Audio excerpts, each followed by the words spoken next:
К началу 50-х психиатры открыли очередное чудо-лекарство.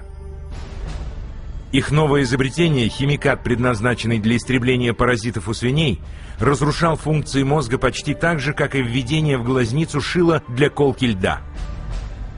Это был старый подход в новом обличии.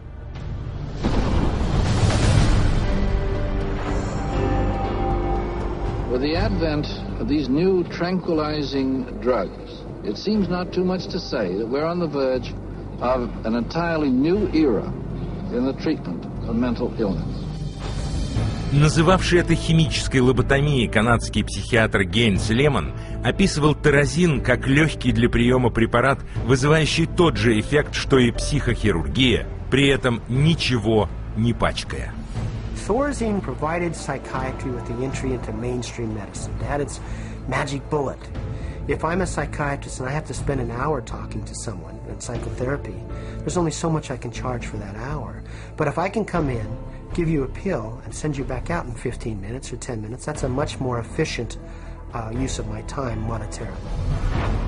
О чем психиатры умолчали, так это о том, что таразин вызывает калечащее неврологическое состояние, известное как тардив-дискинезия.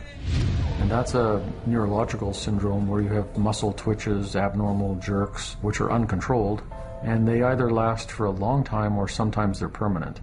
So that's very clear, very well recognized long-term or permanent brain damage from these medications. Mr. Blount has virtually no signs of his original illness now. The signs that the movements of his mouth are completely side effects of the drugs that he was on for 20 years. Mr. Blount is quite rational. He understands what's going on. And if you're patient, he can carry on a very rational conversation with you.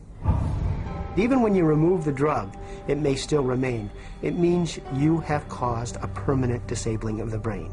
In the late 50s, you get the first signs of it, people starting to worry about it. But it's not until the late 70s that psychiatrists start warning their patients about it. 20 years. У производителя таразина, компании Smith Kline French, были серьезные причины хранить это в секрете.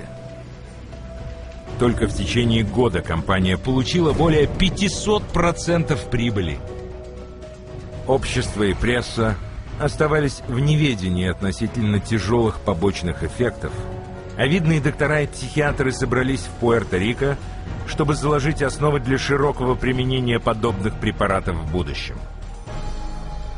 Психиатр Натан Клайн отметил в итоговом отчете конференции: present breadth of drug use may be almost trivial when we compare it to the possible number of chemical substances that will be available for the control of selective aspects of man's life in the year 2000. Доктор Клайн возглавил движение, наводнившее мировой рынок новыми чудо-препаратами при поддержке широкой рекламной кампании, на которую уходили сотни миллионов долларов. Психиатрия стала индустрией наркоторговцев. К 70-му году Американская психиатрическая ассоциация настолько зависела от денег фармацевтических компаний, что 30% ее годового бюджета поступали от рекламы препаратов в ее официальных журналах.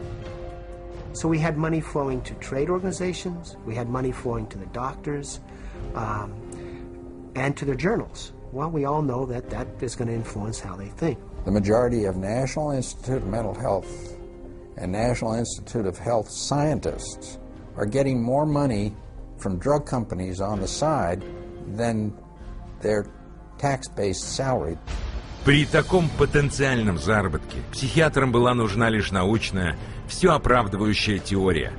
Их решение – официальный отчет, утверждающий, что все проблемы разума происходят от химического дисбаланса в мозге, и для его коррекции требуются лекарства. This chemical imbalance is one of the greatest fallacies ever foisted upon patients and the public.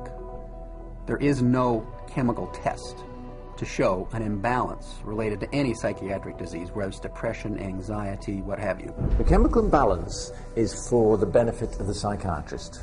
It has to be there so the psychiatrist can treat it. Однако мошеннические теории о химическом дисбалансе не могли скрыть свидетельств об ужасных побочных эффектах, таких как акатизия. Akathisia is like an extreme inner nervous agitation. People describe it as wanting to crawl out of their own skins.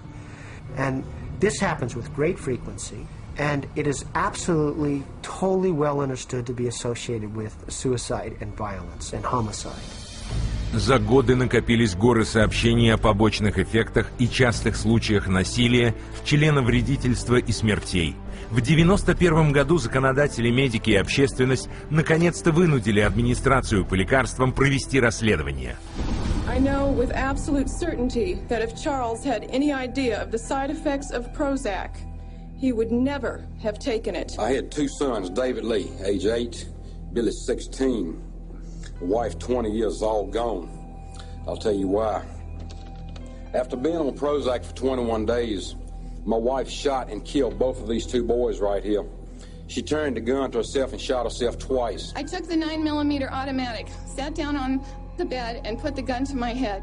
And I blew a 4-inch hole out the back of my arm instead of my head. Thank God I was a lousy shot. Had someone looked further into Prozac, steps could have been taken to avoid it. Вместо беспристрастной комиссии слушания проводились психиатрами, большинство из которых имели финансовые связи с фармацевтическими компаниями. They basically couldn't find an expert, a doctor, a psychiatrist, at a leading medical school who basically in some way or another didn't have a consulting agreement, hadn't taken money from the pharmaceutical companies. I do not find from the evidence today that there is credible evidence to support a conclusion that antidepressant drugs cause the emergence and or the intensification of suicidality and or other violent behaviors. 500 deaths, 33 murder cases, and over 20,000 adverse side effects. Would you like to tell me why this drug is still on the market? Is there an alliance, an unholy alliance between the psychiatric community, the pharmaceutical industry, and the FDA? And the answer is yes. Этот дьявольский союз стал очевиден в 1997 году, когда фармацевтические компании убедили АППЛ разрешить им рекламировать препараты широкой публике. Психиатры подписывали необходимые медицинские документы, и продажи всего за 3 года подскочили в 2,5 раза. Когда статистика самоубийств и насилия взлетела к небесам, негодование общественности заставило АППЛ поместить предупреждение на этикетке антидепрессантов. Но к тому времени прошло уже 13 лет, были получены миллиардные прибыли, а психиатры рекламировали новые чудо-лекарства.